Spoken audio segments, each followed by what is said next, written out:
Frères et sœurs en Jésus-Christ, bonjour. Bienvenue une fois de plus dans notre émission, Une minute avec Dieu. Nous bénissons l'Éternel, nous le rendons grâce, la grâce qu'il nous donne de partager encore ensemble ce matin. Comme vous le savez, notre mission est divisée en deux parties, à savoir la première partie, celle de la prière, et la deuxième partie, celle de l'enseignement. Il est important de suivre les deux parties. Pendant la prière, il est important de prier également afin que nous confions nos journées tout entières à Dieu, que nous confions notre vie, car il faut savoir que la vie tout entière est construite de journée en journée. Alors lorsque tu confies toutes tes journées à Dieu, tu es en train de confier ta vie tout entière à Dieu. Et pendant que nous prions ici, les plans de l'ennemi qui ont été faits dans la nuit, ce que le diable a voulu faire dans ta vie, cela est nul et sans effet. Et pendant que nous prions, tu invites le Saint-Esprit, c'est le Saint-Esprit qui est en mesure de changer ta vie.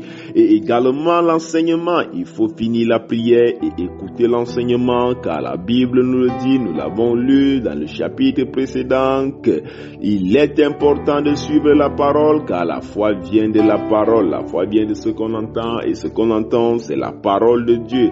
Alors, il n'était pas possible de grandir en connaissance, il n'était pas très possible de grandir dans la foi chrétienne si tu n'écoutes pas la parole. C'est cette parole qui va te rendre ferme, c'est cette parole qui va te permettre de grandir dans la connaissance de Dieu.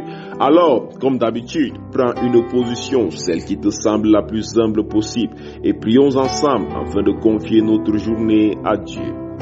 Au nom de Jésus-Christ, nous sommes en prière. Dieu vivant, Dieu très haut, Dieu d'amour, Dieu de bonté, Dieu de magnificence, Dieu d'Abraham, d'Isaac et de Jacob. Père, nous venons devant ta face dans le nom puissant et souverain du Seigneur Jésus-Christ. Père, nous venons charger, Père éternel, de nos offenses. Nous t'imprions, nous te supplions, Seigneur Dieu Tout-Puissant, lave-nous, purifie-nous par ton sang au nom de Jésus. Éternel, nous te rendons grâce pour cette nouvelle journée que tu mets devant notre face, Père éternel, cette nouvelle journée que tu nous confies, cette nouvelle vie que tu nous confies. Mais Seigneur, nous sommes conscients d'une chose, Père. Malgré notre volonté, malgré, Seigneur, toutes nos ambitions, Seigneur, nous ne sommes maîtres de rien, car, Seigneur, nous ne connaissons même pas ce qui nous arrivera à la minute suivante. Mais toi qui es le Dieu omniscient, omnipotent, omniprésent, tu connais tout, tu peux tout, Seigneur Dieu Tout-Puissant. C'est pourquoi nous venons aujourd'hui te la confier tout entièrement, afin que, Seigneur, la seule chose que tu nous révèles soit ton esprit et qui nous guide tout au long de cette journée. Nous te bénissons, nous te rendons grâce parce que tu le fais. Nous te bénissons, nous te rendons grâce, Seigneur, parce que par ton esprit en ce jour, tu nous apprends à vivre ton amour, à être des sources d'amour, à être des dispensateurs d'amour. Père, sois béni, Père, sois magnifié, Seigneur, parce que tu nous as donné la victoire à la croix. Et que par cette victoire, nous marchions sur tous les scorpions, nous marchions sur tous les serpents. Aucune puissance de l'ennemi ne pourra nous nuire. Seigneur, sois béni parce que tu te souviens aujourd'hui de toutes ces zones de guerre et tu apportes ta paix. Tu te souviens aujourd'hui de toutes ces personnes qui souffrent d'injustice et tu apportes ta justice. Père, tu te souviens de tous ces malades et tu apportes ta santé. Tu te souviens, Seigneur de Dieu-Puissant, de tous ces veuves et tous ces orphelins, tu apportes ton réconfort. Merci mon Dieu, merci mon roi, merci Dieu très bon. Nous t'avons prié ainsi dans le nom puissant et souverain de Jésus-Christ. Amen. Nous sommes arrivés à la deuxième partie de notre émission. Il s'agit de celle de l'enseignement. Et comme vous le savez, nous sommes en train de participer, nous sommes en train de partager, nous sommes en train de partager au livre de Romains. Et nous sommes déjà au niveau du chapitre 13. Hier, nous avons conclu avec le chapitre 12 et nous avons fini avec une belle note qui dit « Ne te laisse pas vaincre par le mal, mais surmonte le mal par le bien ». Et nous l'avons dit, il est donc important de savoir qu'à chaque situation dans ta vie, tu dois chercher à avoir une attitude de bien. Tu vas chercher à avoir une bonne attitude. Il ne sert à rien lorsque tu es devant une difficulté, lorsque tu es devant des problèmes, d'agir avec vengeance, d'agir avec haine. Mais à chaque fois, essaye de surmonter par le bien. À chaque fois, lorsque tu es face à l'ingratitude, ne cherche pas à surmonter l'ingratitude avec une autre ingratitude, mais surmonte l'ingratitude avec la gratitude. Lorsque tu es devant la haine, ne cherche pas à surmonter la haine avec une autre haine, mais surmonte la haine avec l'amour. Lorsque tu es devant des personnes qui agissent méchamment avec toi, ne cherche pas à surmonter cette méchanceté avec la méchanceté, mais et cherche plutôt à la surmonter avec l'amour. Et je tiens encore à le préciser, ces comportements, ces attitudes, cette façon de faire est difficile à concevoir, c'est difficile à vivre tant que tu essaies de vivre cela avec ta force, tant que tu essaies de vivre cela avec ta chair. Mais cela devient possible, cela devient plus facile lorsque tu essayes cela par le Saint-Esprit, parce que c'est le Saint-Esprit qui nous donne la capacité de devenir enfants de Dieu, c'est lui qui nous donne ce pouvoir, c'est lui qui vient en nous. Et nous rappelons-nous encore, nous avons dit que parce que nous ne vivons plus selon la chair mais selon l'Esprit, et tout ce que tu as à faire ici, c'est d'appeler le Seigneur Jésus-Christ, quelle que soit la situation dans laquelle tu te trouves, c'est d'appeler le Seigneur Jésus-Christ et dire: Seigneur, remplis-moi par ton esprit afin que je réussisse à faire face à cette situation selon ta volonté. Quel que soit l'endroit où tu te trouves, appelle le Seigneur Jésus-Christ, confesse le Seigneur Jésus-Christ, appelle son Saint-Esprit et il va t'aider dans cette situation. Quoi que tu voies, son esprit viendra et prendra le total contrôle. Alors c'est important de toujours appeler le Saint-Esprit dans nos vies. C'est d'ailleurs pourquoi tous les matins, lorsque nous prions, nous appelons le Saint-Esprit de venir et prendre contrôle.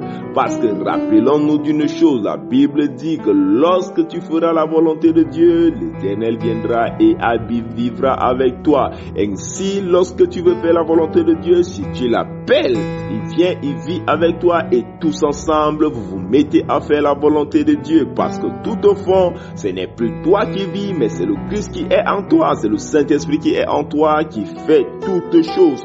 Et nous continuons aujourd'hui avec le chapitre 13. Et il y a les versets très importants, très intéressants. Nous allons prendre le verset 9 et 10. Il est écrit: en effet, les commandements, tu ne commettras point d'adultère, tu ne tueras point, tu ne déroberas point, tu ne convoiteras point. Et ce qu'il peut encore y avoir se résume dans cette parole: tu aimeras ton prochain comme toi-même.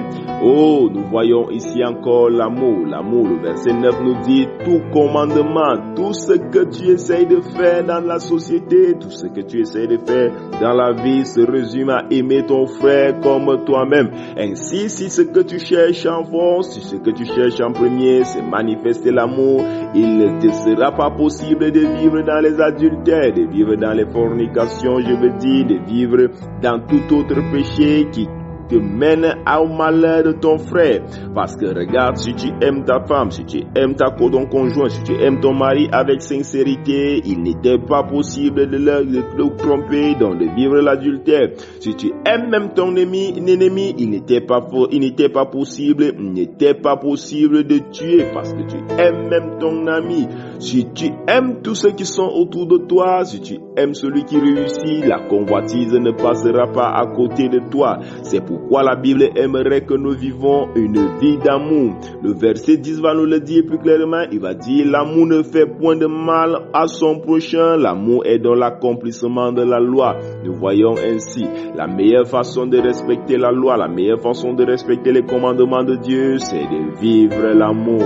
Lorsque tu aimes, il n'était pas possible de manifester des choses qui vont aller à l'encontre de la loi. Et ceci est très important pour notre salut et nous devons nous donner à ce comportement le plus vite possible. C'est pourquoi le verset 12 va dire: la nuit est avancée et le jour approche.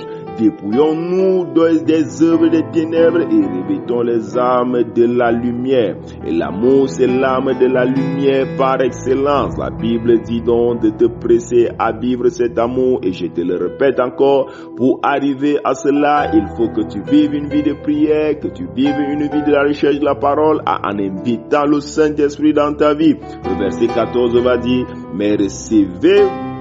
mais revêtez-vous du Seigneur Jésus-Christ et n'ayez pas soin de la chair pour en satisfaire les convoitises. Nous voyons ici dit: mais revêtez-vous du Seigneur Jésus-Christ. Lorsque tu te revêts du Seigneur Jésus-Christ, tu ne satisfais plus les convoitises de la chair. Tu ne satisfais plus la chair parce que tu t'es revêtu du Saint-Esprit. Nous allons continuer, s'il plaît à Dieu. Demain, que Dieu te bénisse. Shalom, shalom, shalom.